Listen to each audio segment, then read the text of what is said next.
Friends, right when everyone thinks the danger is over, right when people are popping champagne for this so-called historic soft landing, Wall Street's oldest, most accurate, and most ruthless recession indicator just made a move that should honestly give you chills. The U.S. Treasury yield curve, the one that's haunted markets for months, just stopped being inverted. That nightmare line that's been pinned under the zero line finally snapped back above it. And the media is cheering. Analysts are clinking glasses. They're telling you, look, the inversion is gone, crisis averted.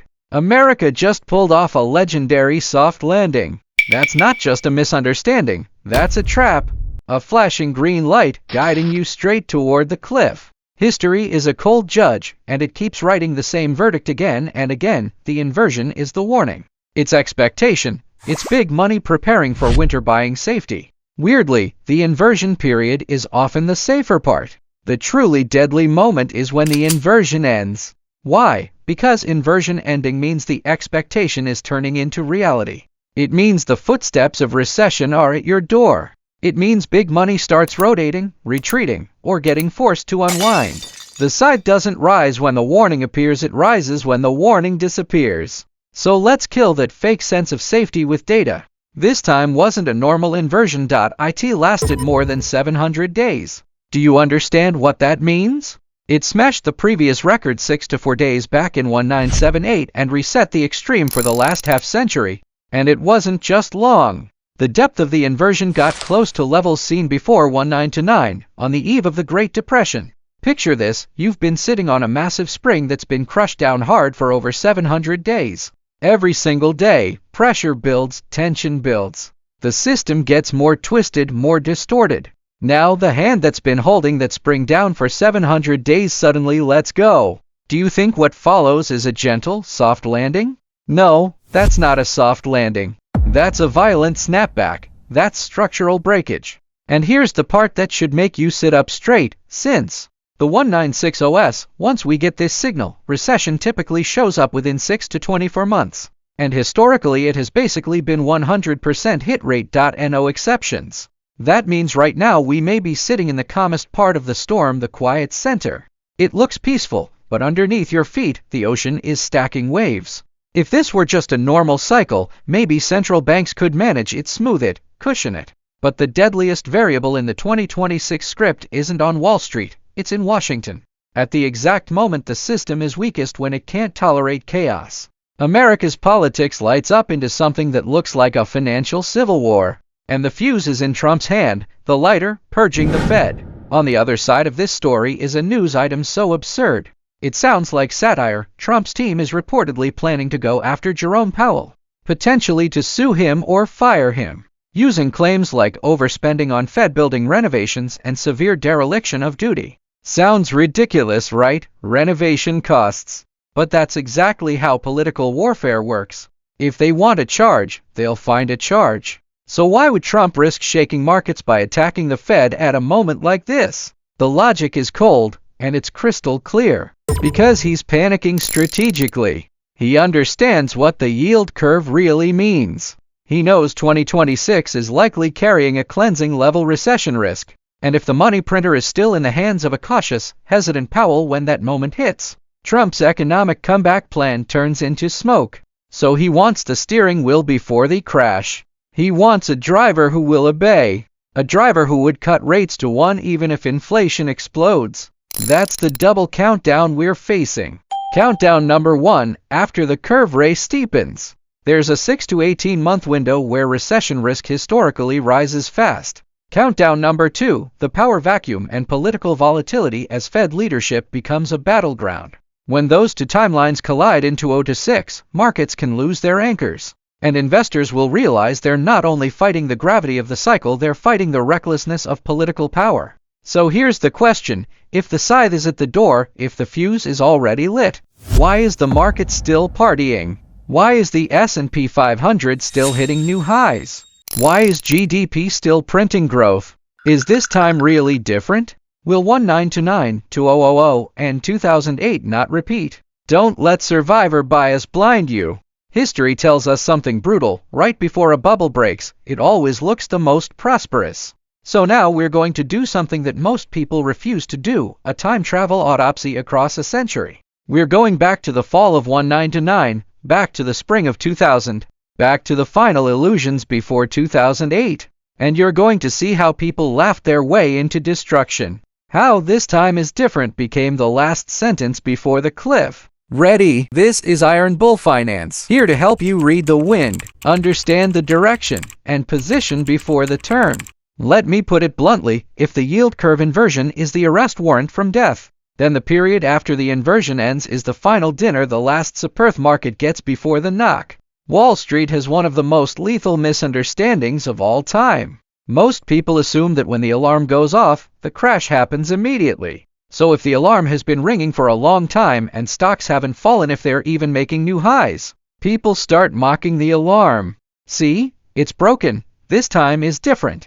We have AI. The Fed has our back. That arrogance is how every tragedy begins. Because the yield curve isn't a gun. It's a time delay bomb. From the moment inversion appears to the moment the real collapse hits, there's often a long phase 6 to 24 months of fake prosperity. During that time, death puts the scythe down and watches humanity party inside the bubble, watches greed swallow reason, waits until the last lamb jumps into the fire, until the last coin is pushed onto the table, and then boom! Don't believe me? Let's rewind the clock and watch 3 famous false survival moments turn into mass graves. First stop, 1929, the Roaring Twenties. What kind of era was that? It was the first time in human history people felt technology explode. Radio.cars.telephones.it changed daily life the way AI is changing it today. Everyone believed prosperity would last forever. Poverty had been defeated. In 1928, the yield curve inverted clearly, death knocked. But what did investors do? They went insane. From January 1928 to August 1929, after the curve screamed warning, Dow Jones didn't fall. It surged 98, almost doubled. Can you imagine the psychological torture? If you saw the inversion and went to cash, you'd watch your barber, your shoeshine guy, even your neighbor who couldn't read, getting rich in the stock market. Headlines mocked bears every day. Economist Irving Fisher shouted that stocks had reached a permanently high plateau. And under that pain, the pain of missing out being worse than losing money, rational investors surrendered. They borrowed, they levered up, they used 10% down payment to chase 10x returns. They told themselves, maybe this time really is different. Then came October 1929, Black Thursday. No warning shot. No clean bad news, the market just lost its soul. Over the next 3 years, the Dow fell 89%. Not 89 points, 89%. A million becomes 110,000, and with leverage, you don't just go to zero, you carry debt for the rest of your life. A whole generation's wealth was erased. A quarter of Americans ended up on the streets. That wasn't just losing money, that was losing faith. Second stop, 2000, the dot-com bubble. Does it feel familiar? Because the logic was exactly like today's AI. The internet changes everything. Traditional valuation is obsolete. We don't look at P or E. We look at PE of dreams. Users, clicks, growth. Even companies with no profit model, sometimes no office if they had. Calm in the name, the market gave them billions. In early 2000, the yield curve inverted again. Death knocked a second time. Did the market listen? Not at all. Nasdaq went from about 1,000 in 1995 to 5,048 in March 2000, 5 times in 5 years. Retail investors quit their jobs to trade. Analysts preached a new economic religion. Everyone said yield curve was an old era indicator that didn't apply to the internet age. Then the crash started in March 2000. Nasdaq fell from 5,048 to 1114, down 78%. About $5 trillion evaporated. Cisco, one of the superstar names, went from $80 to $8, down 90%. And the people who bought the top, many of them didn't break even for 15 years. Nasdaq didn't regain its 2000 high until 2015. How many 15-year blocks do you get in your life? Third stop, 2008, the subprime crisis, the most recent, and one of the most brutal. Back then the religion was, U.S. home prices never fall. Banks offered insane loan products. If you were breathing even with no income, no assets, you could get a mortgage. In July 2006, the yield curve inverted, death knocked a third time. But this time death had unbelievable patience. From the inversion signal, stocks kept rising for 657 days, almost 2 years. Dow Jones even made a new all-time high in October 2007. In those 2 years, every bear got humiliated. Every risk warning got laughed at. Fed Chair Bernanke insisted subprime was contained. The market lived inside a fake blanket of safety. Until September 2008, when Lehman Brothers' 158 years old collapsed overnight. Then the dominoes fell instantly. AIG almost died. Fannie and Freddie were taken over. The global financial system nearly froze. Stocks fell about 50%, housing fell about 40%, and countless middle-class families lost homes, jobs, and retirement accounts almost at once. Do you see the script now? It's suffocatingly brutal and terrifyingly precise. Every inversion, the market ignores it. Every time it ignores it, you get a crazier final rally. Every final rally ends with bodies everywhere. And in December 2004, we ended the longest inversion in human history, over 700 days. What does that mean? It means the spring was compressed longer than 1929, 2000, or 2008. The destructive potential is not normal, it's epic. But what is the market saying right now? This time is different because we have AI. This time is different because the US economy is resilient. This time is different because the Fed will cut. Is it really different? Look around. Large corporate bankruptcies have hit the highest level since 2010. Credit card delinquency in wealthy communities is up 73. Is that prosperity? No, that's a beautiful shell, hiding rot inside. It's 2008 all over again, except the housing bubble got swapped for AI. And subprime got swapped for treasuries. We are inside the most dangerous and most seductive window of all, 6 to 18 months after inversion ends. This is likely the final stretch of this cycle's mad bull run, the last sharpening sound before the scythe falls. And if you've been listening, you already know the real danger isn't the crash day. The real danger is this vacuum period where it still goes up, looks fine, and can flip at any second. That's why I prepared something for you, an internal action guide called End of the World Bull Run Tactical Pack. This isn't a vibe. It isn't a prediction. It isn't a bunch of emotional slogans. It takes the most important things in this window and turns them into a step-by-step process you can actually follow. Check the comments to get it. Now, if the bubble is still holding, if AI is still selling the dream, how long can this mask stay on?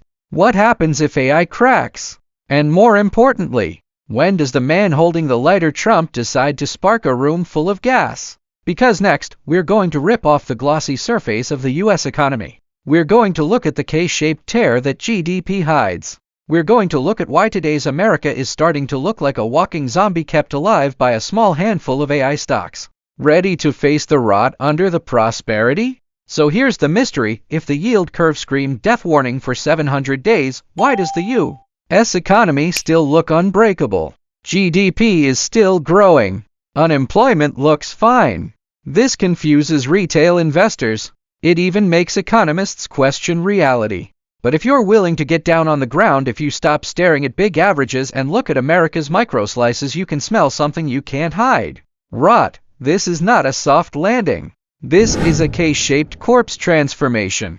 The top of the K, the rich, are partying inside the asset bubble. The bottom of the K, the poor and the middle class, are suffocating in inflation and debt.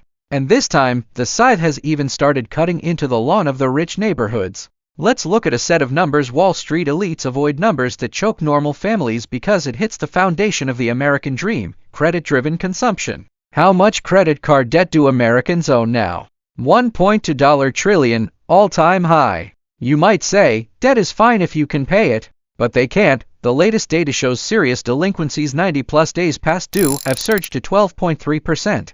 That's higher than during the pandemic and the highest level since 2011. That means more than 1 out of every 10 card users has basically been down for 3 months without paying.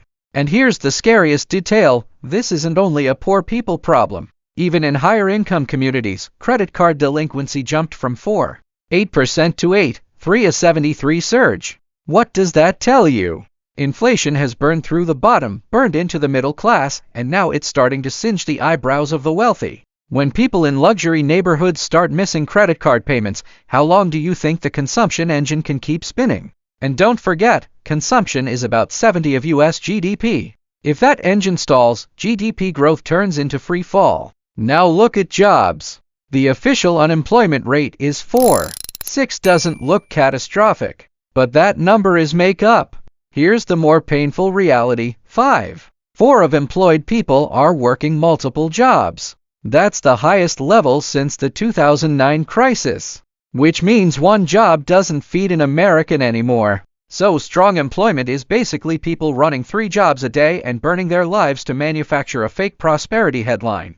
That's not strength, that's desperation. And while households bleed, corporate bodies are piling up too. In the first half of 2025, large corporate bankruptcies hit the highest count since 2010. So the US economy right now looks like a patient on oxygen, hallucinating dancing in the hospital room because 7 AI nurses are holding him up. Global capital is so terrified of missing the AI wave that it chooses to ignore the patient's face turning black. Everyone is betting their whole life on one idea: AI will change everything, create infinite productivity, and save America's debt crisis. But let me ask you something simple. AI is powerful, sure, but can AI help a driver working 3 jobs pay off credit card debt? Can AI help a bankrupt retail chain repay loans? AI is future productivity, that part is true. But distant water doesn't put out today's fire. Before AI profits fully land, the real economy might bleed out first. And this AI mask is at risk of being ripped off, because the valuations of those tech giants are so expensive it's almost insulting. If AI adoption lands slower than expected, if earnings show even a hairline crack, this $5 trillion wealth increase can flip into a $5 trillion nuclear blast. That is the biggest gray rhino of 2026. This is not a healthy bull market. This is a K-shaped bubble where a tiny group of winners hides the collapse of the majority. Now the situation is clear. Economically, the curve inverted for 700 days and flipped back. Death is at the door. Socially, delinquency is at a 10-year high. The middle class is cracking. Market-wise, about 30 AI stocks are holding everything up while hundreds of others are swimming naked. This is a gas-filled room, extremely unstable. One spark is enough to trigger an epic disaster. And the person who loves playing with fire the most, Trump, is walking toward the room. He sees how fragile this bubble is, and he knows if it doesn't pop before he takes power, it might explode in his hands after. So he has a crazy plan. He wants to direct the 2026 movie himself. Now we are entering the core forecast of the whole script. I'm going to combine the 2026 midterm election cycle and the installation of a new Fed chair to map out what could happen over the next year. Why might early 2026 deliver a 10% to 15% drop? And why after that could a newly installed white glove Fed chair turn on the printer and drive the S&P 500 toward 7,700? Ready to receive the script from the future? Here's the ruthless 2026 storyline. Trump understands the countdown. He understands the bubble's fragility. He will not allow the bubble to burst after he fully takes power and tries to launch his prosperity era. So what's the best strategy? Blow it up, then rebuild it. That creates the most intense drama of the first half of 2026, the midterm election curse colliding with the Fed purge. Here's how it plays out. Early 2026, watch Q1 like your life depends on it. History shows that midterm election years often bring huge market pressure. Out of the last 16 midterm cycles, 12 saw drawdowns over 10, and 7 even saw declines over 20%. Why? Because big money de-risks, and it forces policy changes. Trump can use that historical pattern, plus the post-inversion reckoning window, to let the market squat deep. A big drop could hit early 2026, around 10% to 15%. And for Trump, that drop is useful. Because if markets crash while Powell is still in office, Trump gets to point and shout, "See, it's his fault, this stubborn guy failed." In panic, Trump can push Powell out and install his own person. That move is called using the knife in someone else's hand. Then comes the second half, the money printing party under the new king. If Powell's term ends in May or he gets pushed out early, who takes the money printer? The hottest name right now is Kevin Hassett, Trump's hardcore economic advisor. The type of guy who would cut rates even if inflation flares. Prediction markets have him showing odds roughly 52% to 79%. If Hassett gets the seat, his mission is simple: support Trump's weak dollar policy, drive rates down, and push stocks up. Inflation comes back, fine. Debt explodes, that's tomorrow's problem. They want victory in the November midterms. So the path looks like this after Q1's drop clears leverage. From the second half of 2026 onward, we could see an epic currency devaluation bull run. The S&P 500 could get forced towards 7700 not because the economy is healthy, but because money is worth less.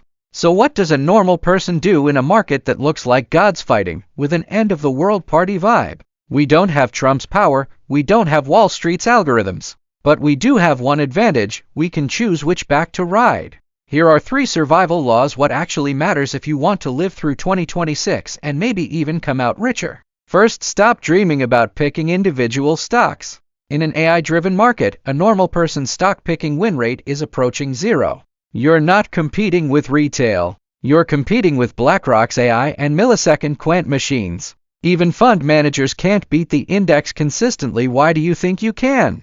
Admit reality. Buy broad market index ETFs. You don't need to beat Wall Street. You just need to own the U.S. national luck, or more honestly, own the Fed's bottom line. As long as the printer runs, the index can keep rising. Second, capture the backing up to pick you up moment. Don't get scared to death by a Q1 drop.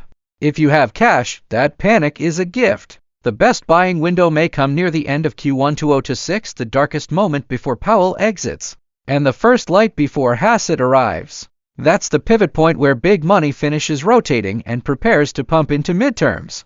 Remember, when others panic, you get greedy. Third, hedge chaos. What if Trump screws it up?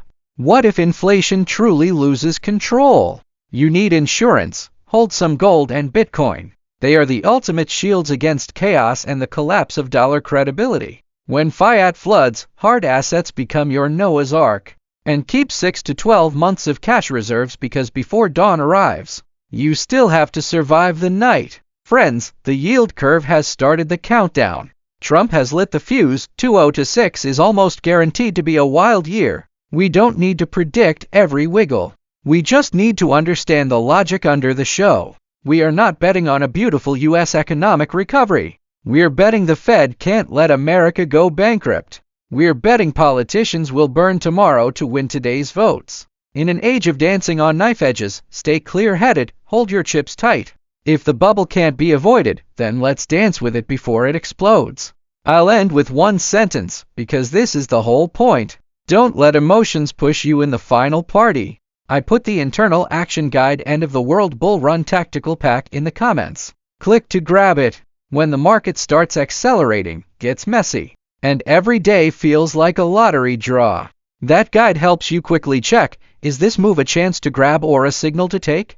If this video helped you see the other side of the market, hit the like button. Your like helps more investors see the truth. And don't forget to subscribe to the channel Iron Bull Finance. When the wind changes next time, you'll be the first to get the signal.